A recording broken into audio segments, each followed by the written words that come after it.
Hello, everyone. Welcome to our podcast. My name is Estelle, and I'm so excited to be here today. Hi, everyone. I'm Mike, and I'm happy to join you all. Estelle, what's our topic today? Today, Mike, we're talking about lovely stories. Who doesn't love a good story, right? Absolutely. Stories are a big part of our lives. They can make us happy, sad, or even teach us something new.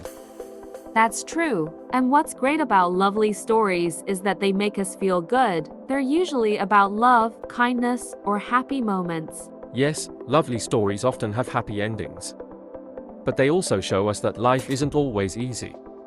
Sometimes there are challenges, but in the end, things work out. Right. A good lovely story has a message. For example, it might teach us about friendship or how to be kind to others. Speaking of stories, Estelle, do you have a favorite lovely story? Oh, that's a great question, Mike. I love the story of Cinderella. It's about a girl who has a tough life but stays kind and hopeful. In the end, her dreams come true. Ah, Cinderella. That's a classic. It's a lovely story because it shows that kindness and patience can lead to good things. Exactly. What about you, Mike? Do you have a favorite lovely story? I think I'd say The Little Prince. It's a story about a boy who travels to different planets and learns about life, love, and friendship. Oh, I love The Little Prince. It's such a deep story, but also simple and beautiful. Yes, and it's a story that people of all ages can enjoy.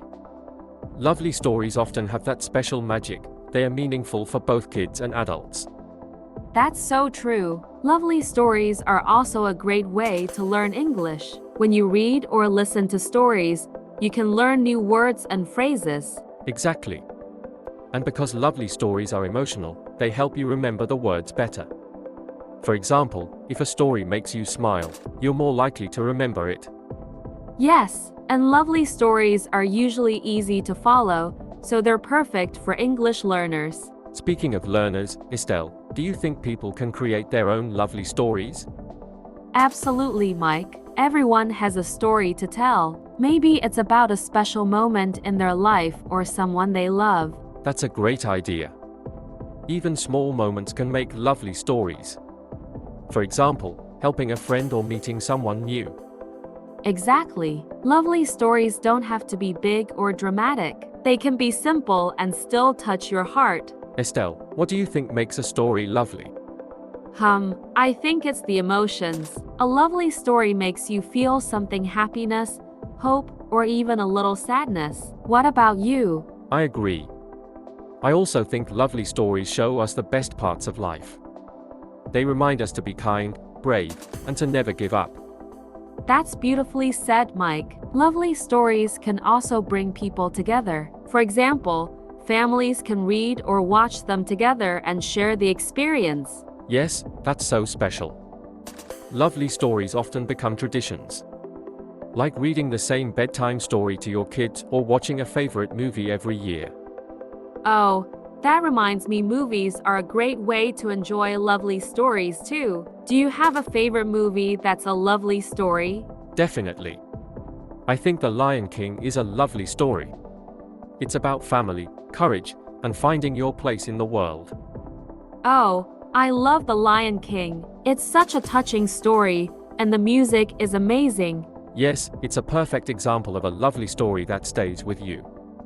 Speaking of staying with you, Mike, have you ever heard a lovely story from someone in real life? Yes, Estelle.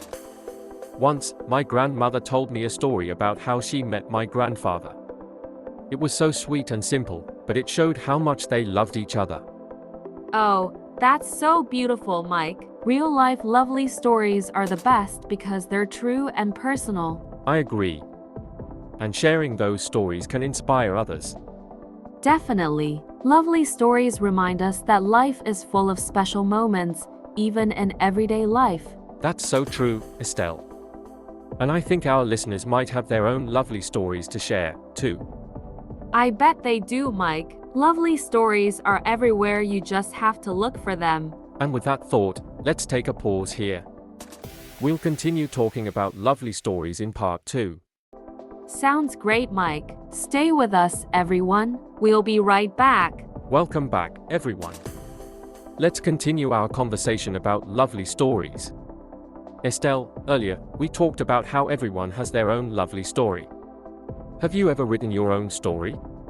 Actually, Mike, I have. A few years ago, I wrote a short story about a little girl who found a lost puppy. It was a simple story, but it was about kindness and helping others. That sounds so sweet, Estelle. I think stories like that can touch people's hearts because they show the beauty in small, everyday moments. Exactly. Lovely stories don't need to be complicated. Sometimes the simplest ideas can be the most powerful. I agree. And writing stories is a great way to practice English, too. When you write, you can think about your words and improve your vocabulary. That's true, Mike. And if you're not sure about writing, you can start by telling your story to a friend or family member. That's a great idea. Speaking of telling stories, Estelle, do you think listening to lovely stories can help people learn English? Oh, definitely. When you listen to stories, you hear how words are pronounced, and you learn how sentences are put together. Yes, and stories often repeat certain words or phrases, which makes it easier to remember them.